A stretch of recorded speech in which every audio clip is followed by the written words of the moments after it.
السلام عليكم ورحمة الله وبركاته. أهلا بكم جميعا. عاملين إيه؟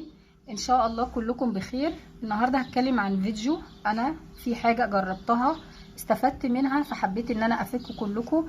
لو أي حد فيكم عنده كحة بيكح كحة جامدة، وخصوصا في الوضع اللي احنا فيه دلوقتي، فورا فورا فورا والله وعن تجربة هنستخدم العشب دوت. وتابعوا معايا الفيديو عشان تعرفوا ايه الطريقة اللي احنا هنستخدمها بيها.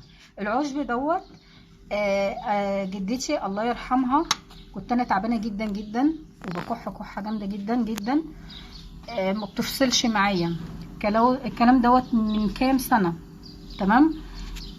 فقالت لي على العشب دوت، خدته واستعملته، جاب معايا نتيجة من اول مرة، اقولك اكتر من 50% نتيجة رهيبة جدا.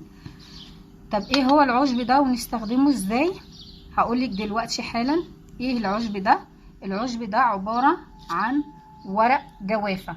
طب هو الورق الجوافة عامل كده ليه؟ دوت ورق جوافة، اي شجرة فيها جوافة عندك بتاخدي منها ورق، بتغسليه كويس جدا، ورقتين 3 بتغسليهم كويس جدا، بتغليه على النار وبتاخديه بتصفيه وبتشربي المشروب بتاعه. بيديكي ممكن تشربيه من غير سكر، ممكن تشربيه بسكر او معلقه عسل، او ممكن تشربيه ساده خالص، تمام. هيعمل معاكي نتيجه جميله جدا جدا جدا. وما تنسونيش بالدعاء ان شاء الله. انا ابني كان تعبان، السبب اللي خلاني اصور لكم الفيديو ده كان بيكح كحه جامده جدا جدا، فعملته له.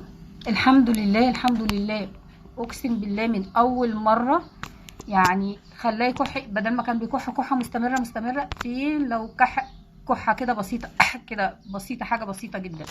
فمع الاستمرار، هو من اول مره النتيجه معاكي هتبان، مع الاستمرار ان شاء الله هتلاقيه نتيجته جميله جدا. جربوه وما تنسوناش بالدعاء، وما تنسوناش باللايك والشير. والسلام عليكم ورحمه الله وبركاته.